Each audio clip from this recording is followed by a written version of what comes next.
worldwide phenomenon in this field. He's written 16 books. His latest book is Human Race, Get Off Your Knees. And, I mean, if you want to know why this guy's a season finale guest, let me tell you about where he's heading over the next few months here. He's going to London on September 11th, Prague September 12th, New York City October 17th, San Francisco October 23rd, Lisbon, Portugal October 30th, Barcelona in November, Amsterdam as well. And then next year he's already lined up Kiev and Mexico as well as L.A. So, I mean, come on, folks. This guy is a worldwide phenomenon, and it's a real thrill to talk to him. When I first started this program, I made a list of all the people in Esoterica that I want to talk to, and he was on the list. So I'm very excited to finally get the chance to sit down and talk to him. He is, of course, the incomparable David Icke. David, welcome to BOA Audio. Thank you, Tim. Pleasure. Now, I suppose we should start out, of course, with the question that everybody wants to know. As a former football goalkeeper, what happened there in the World Cup, buddy? How did your UK goalkeeper there let that ball slip right through his hands? I know. They used to call him Cinderella because he kept missing the ball, you know what I mean? Same as me. But, I kind of follow football a little bit, but at the periphery, really, because, you know, what I'm doing, as you know, is a little more all-encompassing, isn't it? You know what I mean? Yeah. And so it's on the periphery, and how England do, I couldn't care less. I'm not really into that sort of stuff. Yeah, the nationalism, that kind of thing. Yeah. Oh, that business, yeah. Yeah, it seems a little imposed. Yeah, we get that in America here as well. Now, okay, all that joking aside, now let's get down to what I like to call the 400-pound reptile in the room, and that, of course, is, you know, the whole reptilian angle to your research. I know you sort of went down that road starting in 1999. That's been like 11 years ago now, so how do you feel about sort of always having that attached to your stuff? You know, you're always sort of like linked to the reptilian theory. I told people I was going to be interviewing you, and that was like the first thing they mentioned, so it's like you're sort of like a band that has the one great hit that everybody wants to hear all the time. So, I mean, how do you feel about all that? I don't feel anything, Tim, really. I mean, you know, if you research something and you conclude that it's the phenomenon is real, then being attached to it is fair enough. You know, see, when I started out on this journey 20 years ago, consciously anyway, my goal was to uncover what was happening in the world, who was really pulling the strings behind the people that appeared to be in power, and what was reality? Who are we? What are we doing here? What's this all about, this thing called life? And so my interest from the start was going wherever the information took me. And I don't have any preconceived political ideas, nationalistic ideas, cultural ideas, religious ideas or beliefs, and therefore there was no editing or censorship, if you like, of where I would go based on preconceived idea and preconceived belief.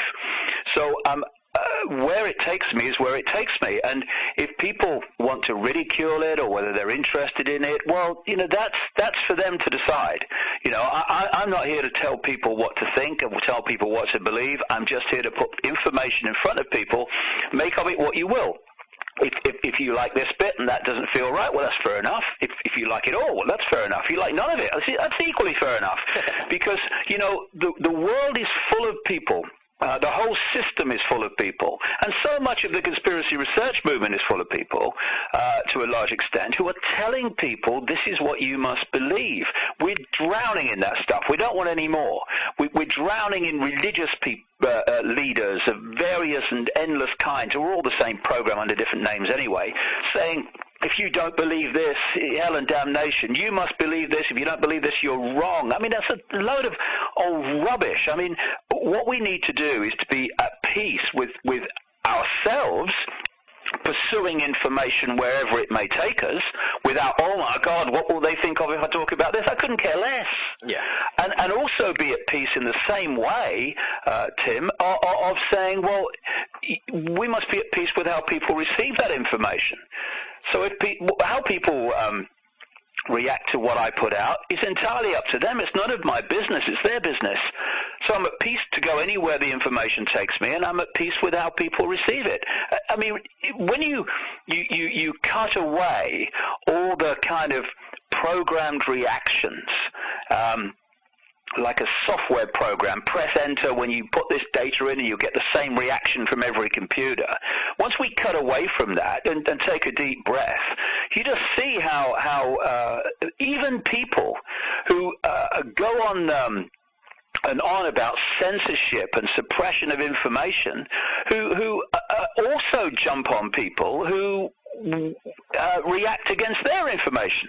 I mean, hold on a second. You know, we're either in favor of the free flow of information and let people have the basic human right of deciding what they think of it, or we're not, and I am. And so I have no problem with being attached to the reptilian thing at all. In fact, quite the opposite, because I would strongly suggest it is a fundamental aspect, a fundamental foundation to what is actually behind the families that increasingly demonstrably, are running the global economic, political, business and media system. Okay. Now, I was looking at some of, I shudder to admit it, but I was looking at Wikipedia to get sort of a more rounded idea of what other people are saying, and I found it interesting, that there's sort of like interpretations of your work here, especially the reptile part, where people say, this kind of took me by surprise, where it's a Swiftian allegory, which or that you don't even really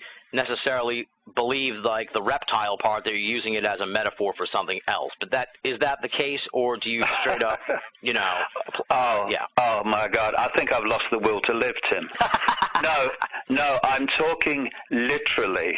And when you read my books and the mass of detail that I've written about this to suggest what people are, a few people are suggesting, they have a right to do it. I mean, the right to be wrong is a fundamental right, Without the right to be wrong, we don't have freedom.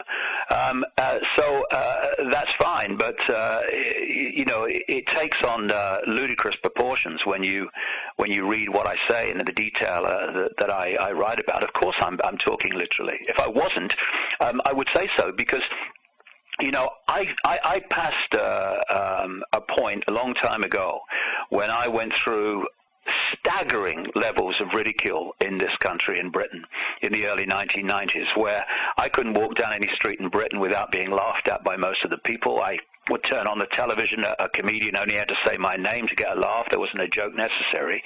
And what that did, all part of my journey, was clean me out of that prison that most people live in, which is fear of what other people think of you. That's what stops people speaking their truth. It stops people living their life as they want to live it, because it's outside of the norms that other people accept. And so going through that, if you like, cleansing of that prison has left me completely at peace with whatever anybody says about me. I really couldn't care less, because I've learned over the years, Tim, that what they're saying today, they'll say something different tomorrow. So why bother about what they say today? It doesn't matter to me what they say, and I know what I'm saying. I know what I mean when I'm saying it, and if other people want to interpret it in their own way, well, that's fair enough. Like I say, the right to be wrong is a fundamental human right, which must be protected. Absolutely, yeah. Just to be clear, I presumed you were speaking literally, but I kind of wanted to speak to these strange sort of interpretations of your stuff. It's sort of interesting that people do that. Well, I think what it is, Tim, one of the things is that, when you look at most people's journey from what we call cradle to grave, the